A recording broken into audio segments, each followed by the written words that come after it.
அது அவரை தான் கேட்கணும். நீ அவர்கிட்ட கேட்கிற கேள்வியில எங்கிட்ட கேட்டா எப்படிங்க தெரியும்? சமீப காலமாக ஏராளமான மீனவர்கள் இலங்கை அரசால் தாக்கப்படுறாங்க. இதெல்லாம் நீங்க மத்திய அரசு வலியுறுத்தினீங்களா? நாங்கள் எங்களுக்கு கொடுக்கப்பட்ட நேரத்தின் அடிப்படையில் நாங்கள் முக்கியமான நிகழ்வுகள் இதையெல்லாம் நாங்கள் சுட்டி காட்டினோம். அதே மாதிரி மீனவர்கள் இன்றைக்கு நேற்றைக்குள்ள தொடர்ந்து தாக்கப்பட்டு வருகிறார்கள்.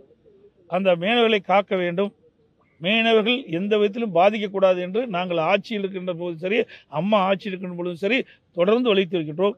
ஆகவே இன்றைக்கு இலங்கை அரசு வேண்டுமென்றே திட்டமிட்டு நம்முடைய மீனவர்களை தாக்குவது, அவருடைய பொருள்களை கொள்ளையடிப்பது, படகுகளை சேதப்படுத்துவது, அவர்களை கைது செய்வதெல்லாம் கண்டனத்துக்குரியது. அதை நாங்கள் சொல்லிட்டு இருந்து நாங்கள் முதலமைச்சர் இருக்கும் சரி, அம்மா முதலமைச்சர் இருக்கிற காலத்திலும் சரி, கைது செய்யப்பட்டவர்களெல்லாம் நம்முடைய மத்திய அரசோடு தொடர்பு கொண்டு அவர்களை விடுதலை செய்து அழைச்சிட்டு வந்திருக்கிறோம். அது மட்டும் இல்லை, அந்த இலங்கை கடற்படையால் இன்றைக்கு அவர்களை எடுத்து சென்ற அந்த படகுக்கெல்லாம் நாங்கள் நிவாரணம்லாம் கொடுத்தோம். பாதிக்கப்பட்ட மீனவர்களுக்கு நிவாரணம் நாங்கள் கொடுத்தோம்.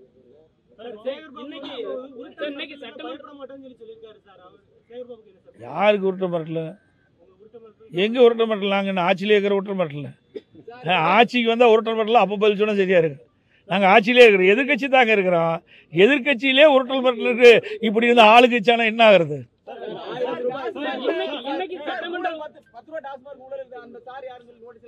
அதை நீங்க கண்டுபிடிங்க சார், கண்டுபிடிங்க சார், யாருன்னு கண்டுபிடிங்க. அதுதான் நாங்கள் போட்டுருக்கிறோம். சார், உங்க ஆட்சியில இருந்ததை விட இப்போ சட்டம் ஒழுங்கு சீராதான் இருக்குன்னு சொல்லி திமுக சொல்றாங்க. உங்க ஆட்சியில அதிகமான கொலைகள் குற்றம் நடந்தது. இது மனசாட்சி உள்ளபடி சொல்லுங்க பார்க்கலாம். நீங்க தானே பத்திரிகையாளர். எங்களை பொறுத்த வரைக்கும் ஆளுங்கட்சி கிடையாது, நாங்கள் எதிர்கட்சி. ஊடகத்தில் வருகின்ற செய்தி, பத்திரிகையில் வருகின்ற செய்தியின் அடிப்படையில் தான் நாங்கள் கருத்தை தெரிவிக்கிறோம். அப்படின்னா உங்கள் பத்திரிகையில் வர்ற செய்தியும் ஊடகத்தில் வர்ற செய்தியும் தவறா? நீங்கள் தானே பத்திரிகையில் போடுறீங்க, இந்தந்த இடத்துல இன்றைக்கு பாதிக்கப்பட்டிருக்கிறாங்க, இந்தந்த இடத்துல ரவுடிகள் வீதியில் கத்தியோடு உலாவி வர்றாங்க, இந்தந்த இடத்துல கொலை நடக்குது, இந்தந்த இடத்துல பாலியல் வன்கொடுமைக்கு பாதிக்கப்பட்டிருக்காங்க அப்படின்ற செய்தி ஊடகத்தின் வாயிலாக பத்திரிகையின் வாயிலாக வருது. அதன் அடிப்படையில் தான் நான் கருத்து தெரிவிச்சுட்டு இருக்கிறேன். நாங்களாம் எந்த கருத்தும் சொல்வதில்லை. நாட்டில் நடைபெறுகின்ற சம்பவங்களை நீங்கள் படம் பிடிச்சி உங்களுடைய தொலைக்காட்சி வாயிலாக காட்டுறீங்க, அதை நாங்கள் பிரதிபலிக்கிறோம். ஆமாம், அதை நீங்கள் கண்டுபிடிங்க சார். அதெல்லாம் யாருன்னு உங்களுக்கு தெரியும். எங்களை ஏன் கேட்குறீங்க? எங்களை கேட்டு எங்கிட்ட பதில் வேணும்னு கேட்குறீங்க. நீங்களா கண்டுபிடிச்சி மக்கள்கிட்ட சொல்லுங்கள்.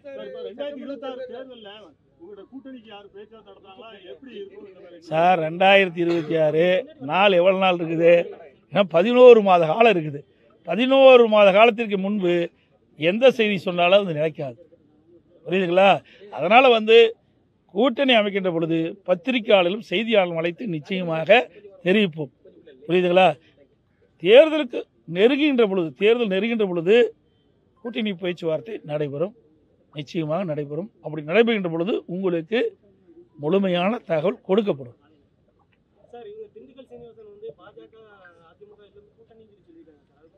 சார், யாரு அவருக்கு எப்படி தெரியும்? அவர் சட்டமன்றத்தில் அப்படி சொல்லியிருக்க மாட்டாங்கன்னா எனக்கு தெரியல.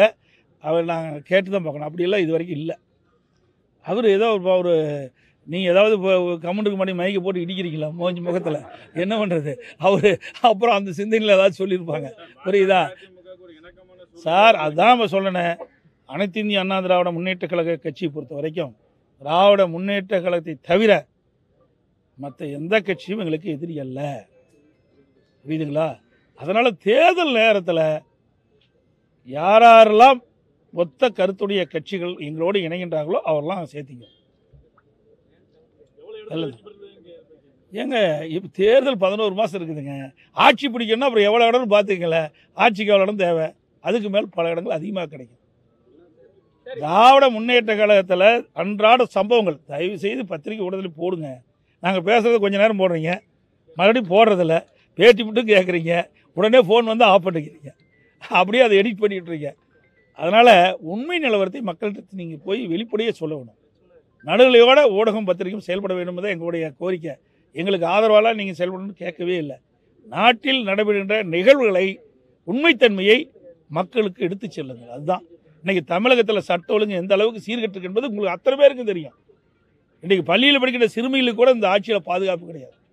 சிறுமி முதல் மூதாட்டி வரை இன்றைக்கு பாலியல் வன்கொடுமைக்கு ஆளாக்கப்படுகின்ற செய்தி தொலைக்காட்சியிலும் பத்திரிகையில் வருகின்ற வெட்கக்கேடான செய்தியை தினந்தோறும் நாம் பார்த்துட்டு இருக்கிறோம். இந்த ஒரு வாரத்தில் மட்டும் ஒரு 3 செய்தி வந்திருக்க இன்றைக்கி பத்திரிகை ஊடகத்திலையும் பார்த்தேன். அவ்வளோ மோசமான ஆட்சி. போதைப்பொருள் நடமாட்டம் அளவே இல்லை. எல்லாம் கஞ்சா போதை, எல்லாம் அருவாளை தூக்கிக்கிட்டு வீதியில் உலா வர்றான். நேற்று முந்தைய நினைக்கிறேன் உங்கள் ஊடகத்தில் தான் பார்த்தேன். நீங்கள் காட்டில் ஊடகத்தில் பார்த்து தான் சொல்கிறேன். அவ்வளோ மோசம். இன்றைக்கு குற்றச்செயல் ஈடுபடுகின்றவர்கள் காவல்துறைக்கு வந்து அச்சமே கிடையாது. சர்வசாதாரணமாக இன்றைக்கு இந்த கொலை சம்பவங்கள்லாம் நடந்துக்கிட்டு இருக்குது. இதெல்லாம் தடுத்து நிறுத்த திறமையற்ற அரசாங்கம் தான் இன்றைக்கு இருக்கிற அரசாங்கம். காவல்துறை தான் நான் ஏற்கனவே சொல்லிட்டு இருக்கேன். காவல்துறை ஏவல் துறையாக மாறி போச்சு. எல்லாம் கூட சொல்லும் தம்பி. கூட்டணி அமைக்கும் போது யார் யார் எந்தெந்த கட்சி எங்களோட கூட்டணி இருக்கிறதெல்லாம் தெளிவுபடுத்துவாங்க. எல்லாம் கவலைப்படாதீங்க. ஏங்க எனக்கு தெரியலிங்க. தெரிஞ்சால் தான் நான் சொல்ல முடியும். தெரியாத நீங்கள் கேட்குற கேள்வி தவறாக சொல்லிடக்கூடாதுல்ல. நான் காலையில் வந்து இறங்கினேன், நேராக அங்கே போனேன், அங்கே வந்து இரங்கல் செய்தி கொடுத்தேன். நீங்கள் வந்து உங்களுடைய இடையில மறிச்சுக்கிட்டீங்க. நீங்கள் வந்து பேட்டி கொடுத்தே ஆகணுங்க. சரி, எனக்கு தெரிஞ்ச செய்திகளை உங்கள் மூலம் பகிர்ந்துக்கிறேன்.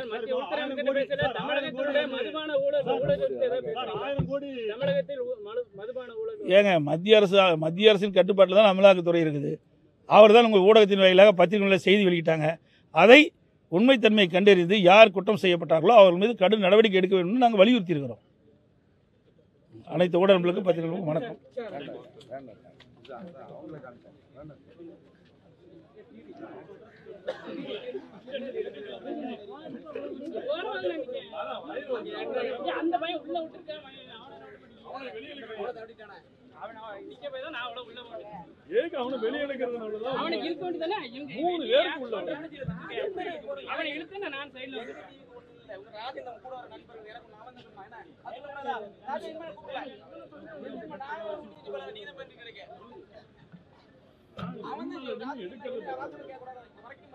எல்லாருக்கும் போட முடியுமா?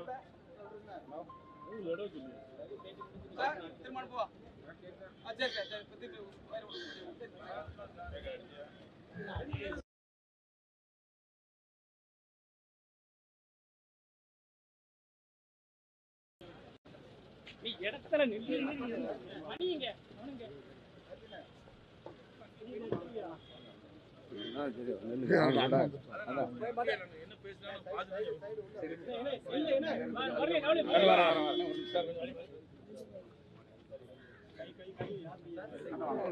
மத்திய அரசு கண்டித்து திமுக ஆர்ப்பாட்டம்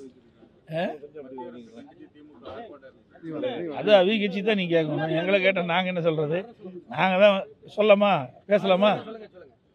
அது நான் ஏற்கனவே நேற்றைக்கு முன்தினம் மாண்புமிகு உள்துறை அமைச்சரவர்களை சந்தித்து தமிழ்நாட்டுக்கு வரவேண்டிய நிலுவைத் தொகைகள், பல்வேறு திட்டங்களுக்கு வரவேண்டிய நிலுவைத் தொகைகளை விடுவிக்க வேண்டும் என்று கோரிக்கை மனுவை அளித்திருக்கின்றேன். அதில் தான் மகாத்மா காந்தி தேசிய ஊரக வேலைவாய்ப்பு உறுதி திட்டத்திற்கு மத்திய அரசிடம் வந்து மாநில அரசுக்கு வருகின்ற நிதி தாமதப்படுகிறது, அதை உடனடியாக வழங்க வேண்டும் என்று நேற்றைக்கு முன்தினமே மத்திய உள்துறை அமைச்சரிடத்தில் கோரிக்கை மனு கொடுத்திருக்கிறோம். SSA கல்வி திட்டத்திற்கு வர வேண்டிய நிலுவைத் தொகை அதையும் வழங்க வேண்டும் என்று கோரிக்கை மனு கொடுத்திருக்கிறோம். மும்மொழி கொள்கையை ஏற்றாதான் மத்திய அரசு தருவேன்னு சொல்லியிருக்காங்க. தமிழக அரசு இருமொழி கொள்கையை தான் வலியுறுத்துன்றாங்க. நான் தான் நேற்றைக்கே முந்தி சொன்னோம். உங்கள் டிவியில் எல்லா டிவிலையும் வந்தது.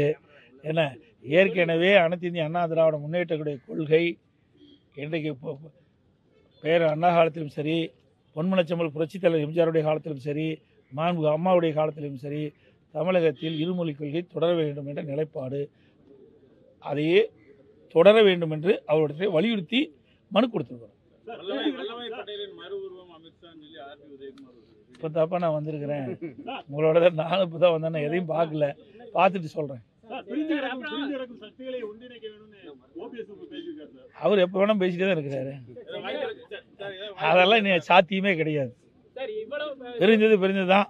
ஏன்னா பிரிந்தது மட்டும் இல்லை, இந்த கட்சியை எதிரிகளிட்டு அடமான வைக்கிறத எங்களால் தாங்க முடியல. இன்னைக்கு அனைத்து இந்திய அண்ணா திராவிட முன்னேற்ற கழக தலைமை கட்சி அலுவலகத்தில் இவர் தலைமையில் ரவுடிகளை கூட்டிகிட்டு போய் அதை உடைச்சி அந்த தலைமை கழக புனிதமாக அனைத்து இந்திய அண்ணா திராவிட முன்னேற்ற கழக தொண்டனுடைய கோயிலாக இருக்கின்ற அந்த தலைமை கழகத்தை என்றைக்கு உடைத்தார்களோ அன்றைக்கே அவள் அந்த கட்சியில் இருப்பதற்கு தகுதி இல்லை. அந்த அடிப்படையில் அவள் இணைத்துக் கொள்ளுகின்ற வாய்ப்பே கிடையாது. நிறைய பேர் இணைஞ்சிக்கிட்டு தான் இருக்கிறாங்க. பல பேர் இந்த மாவட்டத்தில் கூட பல பேர் இணைஞ்சிருக்கிறாங்க. இங்கே இணைஞ்சிருக்கிறாங்க, அங்கே நம்முடைய ராஜேந்திர விருதுநகர் மாவட்டத்தில் இணைஞ்சிருக்கிறாங்க. அதே மாதிரி இது திருநெல்வேலி புறநகர் மாவட்டத்தில் இணைஞ்சிருக்காங்க. தமிழகத்தில் பல்வேறு மாவட்டங்களிலிருந்து புரியுதுங்களா, பல்வேறு கட்சியிலிருந்து விலகி அதிமுகவில் சேர்த்திட்டு இருக்கிறோம். அது அவரை தான் கேட்கணும். நீ அவர்கிட்ட கேட்கிற கேள்வியில எங்கிட்ட கேட்டா எப்படிங்க தெரியும்? சமீப காலமாக ஏராளமான மீனவர்கள் இலங்கை அரசால் தாக்கப்படுறாங்க. இதெல்லாம் நீங்க மத்திய அரசு வலியுறுத்தினீங்களா? நாங்க எங்களுக்கு கொடுக்கப்பட்ட நேரத்தின் அடிப்படையில் நாங்கள் முக்கியமான நிகழ்வுகள் இதையெல்லாம் நாங்கள் சுட்டி காட்டினோம். அதே மாதிரி மீனவர்கள் இன்றைக்கு நேற்றைக்குள்ள தொடர்ந்து தாக்கப்பட்டு வருகிறார்கள். அந்த மீனவர்களை காக்க வேண்டும், மீனவர்கள் எந்த விதத்திலும் பாதிக்கக்கூடாது என்று நாங்கள் ஆட்சியில் இருக்கின்ற போதும் சரி, அம்மா ஆட்சி இருக்கின்ற பொழுதும் சரி தொடர்ந்து வலியுறுத்தி வருகின்றோம். ஆகவே இன்றைக்கு இலங்கை அரசு வேண்டுமென்றே திட்டமிட்டு நம்முடைய மீனவர்களை தாக்குவது, அவருடைய பொருள்களை கொள்ளையடிப்பது, படகுகளை சேதப்படுத்துவது, அவர்களை கைது செய்வதெல்லாம் கண்டனத்துக்குரியது. அதை நாங்கள் ஏற்கனவே சொல்லிட்டு இருந்தோம். நாங்கள் முதலமைச்சர் இருக்கும் சரி, அம்மா முதலமைச்சர் இருக்கிற காலத்திலும் சரி, கைது செய்யப்பட்டவர்களெல்லாம் நம்முடைய மத்திய அரசோடு தொடர்பு கொண்டு அவர்களை விடுதலை செய்து அழைச்சிட்டு வந்திருக்கிறோம். அது மட்டும் இல்லை, அந்த இலங்கை கடற்படையால் இன்றைக்கு அவர்களை எடுத்து சென்ற அந்த படகுக்கெல்லாம் நாங்கள் நிவாரணம்லாம் கொடுத்தோம். பாதிக்கப்பட்ட மீனவர்களுக்கு நிவாரணம் நாங்கள் கொடுத்தோம்.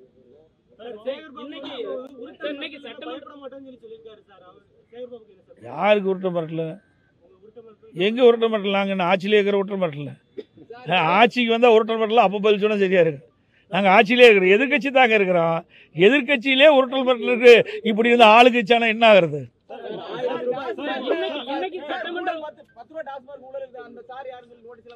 அதை நீங்க கண்டுபிடிங்க சார், யாருன்னு கண்டுபிடிங்க. அதுக்கு தான் நாங்கள் போட்டுருக்கிறோம். சார், உங்க ஆட்சியில இருந்ததை விட இப்போ சட்டம் ஒழுங்கு சீராதான் இருக்குன்னு சொல்லி திமுக சொல்றாங்க. உங்க ஆட்சியில அதிகமான கொலைகள் குற்றம் நடந்தது. இது மனசாட்சி உள்ளபடி சொல்லுங்க பார்க்கலாம். நீங்க தானே பத்திரிகையாளர். நாங்க எங்களை பொறுத்த வரைக்கும் ஆளுங்கட்சி கிடையாது, நாங்கள் எதிர்கட்சி. ஊடகத்தில் வருகின்ற செய்தி, பத்திரிகையில் வருகின்ற செய்தியின் அடிப்படையில் தான் நாங்கள் கருத்தை தெரிவிக்கிறோம். அப்படின்னா உங்கள் பத்திரிகையில் வர்ற செய்தியும் ஊடகத்தில் வர்ற செய்தியும் தவறா? நீங்கள் தானே இப்போ பத்திரிகையில் போடுறீங்க, இந்தந்த இடத்துல இன்றைக்கு பாதிக்கப்பட்டிருக்கிறாங்க, இந்தந்த இடத்துல ரவுடிகள் வீதியில் கத்தியோடு உலாவி வர்றாங்க, இந்தந்த இடத்துல கொலை நடக்குது, இந்தந்த இடத்துல பாலியல் வன்கொடுமைக்கு பாதிக்கப்பட்டிருக்காங்க அப்படின்ற செய்தி ஊடகத்தின் வாயிலாக பத்திரிகையின் வாயிலாக வருது. அதன் அடிப்படையில் தான் நான் கருத்து தெரிவிச்சுட்டு இருக்கிறேன். நாங்களாம் எந்த கருத்தும் சொல்வதில்லை. நாட்டில் நடைபெறுகின்ற சம்பவங்களை நீங்கள் படம் பிடிச்சி உங்களுடைய தொலைக்காட்சி வாயிலாக காட்டுறீங்க, அதை நாங்கள் பிரதிபலிக்கிறோம். ஆமாம், அதை நீங்கள் கண்டுபிடிங்க சார். அதெல்லாம் யாருன்னு உங்களுக்கு தெரியும். எங்களை ஏன் கேட்குறீங்க? எங்களை கேட்டு எங்கிட்ட பதில் வேணும்னு கேட்குறீங்க. நீங்களா கண்டுபிடிச்சி மக்கள்கிட்ட சொல்லுங்க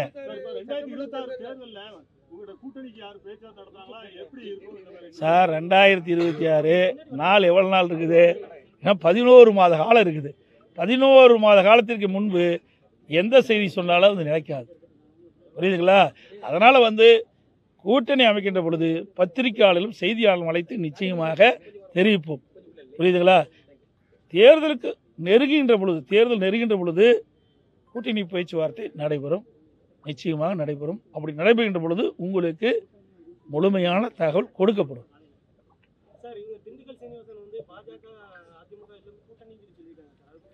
சார் யாரு? அவருக்கு எப்படி தெரியும்? அவர் சட்டமன்றத்தில் அப்படி சொல்லியிருக்க மாட்டாங்கன்னா எனக்கு தெரியல. அவர் நாங்கள் கேட்டு தான் பார்க்கணும். அப்படியெல்லாம் இது வரைக்கும் இல்லை. அவர் ஏதோ ஒரு நீங்கள் ஏதாவது கமெண்ட்டுக்கு முன்னாடி மைக்கை போட்டு இடிக்கிறீங்களா முகத்தில்? என்ன பண்ணுறது? அவர் அப்புறம் அந்த சிந்தனையில் ஏதாவது சொல்லியிருப்பாங்க, புரியுதா சார்? அதுதான் நம்ம சொல்லணும். அனைத்து இந்திய அண்ணா திராவிட முன்னேற்ற கழக கட்சியை பொறுத்த வரைக்கும் திராவிட முன்னேற்ற கழகத்தை தவிர மற்ற எந்த கட்சியும் எங்களுக்கு எதிரி அல்ல. புரியுதுங்களா? அதனால் தேர்தல் நேரத்தில் யாரெல்லாம் ஒத்த கருத்துடைய கட்சிகள் எங்களோடு இணைகின்றார்களோ அவரெல்லாம் சேர்த்திங்க. ஏங்க இப்போ தேர்தல் 11 மாதம் இருக்குதுங்க. ஆட்சி பிடிக்கணும்னா அப்புறம் எவ்வளோ இடம்னு பார்த்துக்கல. ஆட்சிக்கு எவ்வளோ இடம் தேவை, அதுக்கு மேல் பல இடங்கள் அதிகமாக கிடைக்கும். திராவிட முன்னேற்ற கழகத்தில் அன்றாட சம்பவங்கள் தயவு செய்து பத்திரிகை ஊடகத்தில் போடுங்க. நாங்கள் பேசுகிறது கொஞ்சம் நேரம் போடுறீங்க, மறுபடியும் போடுறதில்ல, பேட்டி மட்டும் கேட்குறீங்க, உடனே ஃபோன் வந்து ஆஃப் பண்ணிக்கிறீங்க, அப்படியே அதை எடிட் பண்ணிட்டுருங்க. அதனால் உண்மை நிலவரத்தை மக்கள்கிட்ட நீங்கள் போய் வெளிப்படையாக சொல்ல வேணும். நடுநிலையோட ஊடகம் பத்திரிகையும் செயல்பட வேண்டும் தான் எங்களுடைய கோரிக்கை. எங்களுக்கு ஆதரவாலாம் நீங்கள் செயல்படணும்னு கேட்கவே இல்லை. நாட்டில் நடைபெறுகின்ற நிகழ்வுகளை உண்மைத்தன்மையை மக்களுக்கு எடுத்து செல்லுங்கள். அதுதான் இன்றைக்கி தமிழகத்தில் சட்ட ஒழுங்கு எந்த அளவுக்கு சீர்கெட்டு என்பது உங்களுக்கு அத்தனை பேருக்கு தெரியும். இன்றைக்கி பள்ளியில் படிக்கின்ற சிறுமிகளுக்கு கூட இந்த ஆட்சியில் பாதுகாப்பு கிடையாது. சிறுமி முதல் மூதாட்டி வரை இன்றைக்கி பாலியல் வன்கொடுமைக்கு ஆளாக்கப்படுகின்ற செய்தி தொலைக்காட்சியிலும் பத்திரிகையில் வருகின்ற வெட்கக்கேடான செய்தியை தினந்தோறும் நாம் பார்த்துட்டு இருக்கிறோம். இந்த ஒரு வாரத்தில் மட்டும் ஒரு 3 செய்தி வந்திருக்க இன்றைக்கி பத்திரிகை ஊடகத்திலையும் பார்த்தேன். அவ்வளோ மோசமான ஆட்சி. போதைப்பொருள் நடமாட்டம் அளவே இல்லை. எல்லாம் கஞ்சா போதை, எல்லாம் அருவாலை தூக்கிக்கிட்டு வீதியில் உலா வர்றான். நேற்று முந்தைய நினைக்கிறேன் உங்கள் ஊடகத்தில் தான் பார்த்தேன். நீங்கள் காட்டின ஊடகத்தில் பார்த்து தான் சொல்கிறேன். அவ்வளோ மோசம். இன்றைக்கு குற்றச்செயல் ஈடுபடுகின்றவர்கள் காவல்துறைக்கு வந்து அச்சமே கிடையாது. சர்வசாதாரணமாக இன்றைக்கு இந்த கொலை சம்பவங்கள்லாம் நடந்துக்கிட்டு இருக்குது. இதெல்லாம் தடுத்து நிறுத்த திறமையற்ற அரசாங்கம் தான் இன்றைக்கு இருக்கிற அரசாங்கம். காவல்துறை தான் நான் ஏற்கனவே சொல்லிட்டு இருக்கேன். காவல்துறை ஏவல் துறையாக மாறி போச்சு. எல்லாம் கூட சொல்லும் தம்பி. கூட்டணி அமைக்கும் போது யார் யார் எந்தெந்த கட்சி எங்களோட கூட்டணி இருக்கிறதெல்லாம் தெளிவுபடுத்துவாங்க. எல்லாம் கவலைப்படாதீங்க. ஏங்க எனக்கு தெரியலிங்க. தெரிஞ்சால் தான் நான் சொல்ல முடியும். தெரியாத நீங்கள் கேட்குற கேள்வி தவறாக சொல்லிடக்கூடாதுல்ல. நான் காலையில் வந்து இறங்கினேன், நேராக அங்கே போனேன், அங்கே வந்து இரங்கல் செய்தி கொடுத்தேன்.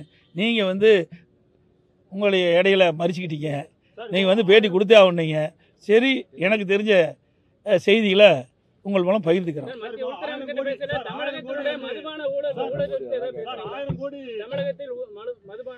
ஏங்க மத்திய அரசின் கட்டுப்பாட்டில் தான் அமலாக்கத்துறை இருக்குது. அவர் தான் உங்கள் ஊடகத்தின் வாயிலாக பத்திரிகைகளில் செய்தி வெளியிட்டாங்க. அதை உண்மைத்தன்மையை கண்டறிந்து யார் குற்றம் செய்யப்பட்டார்களோ அவர்கள் மீது கடும் நடவடிக்கை எடுக்க வேண்டும் நாங்கள் வலியுறுத்தி இருக்கிறோம்.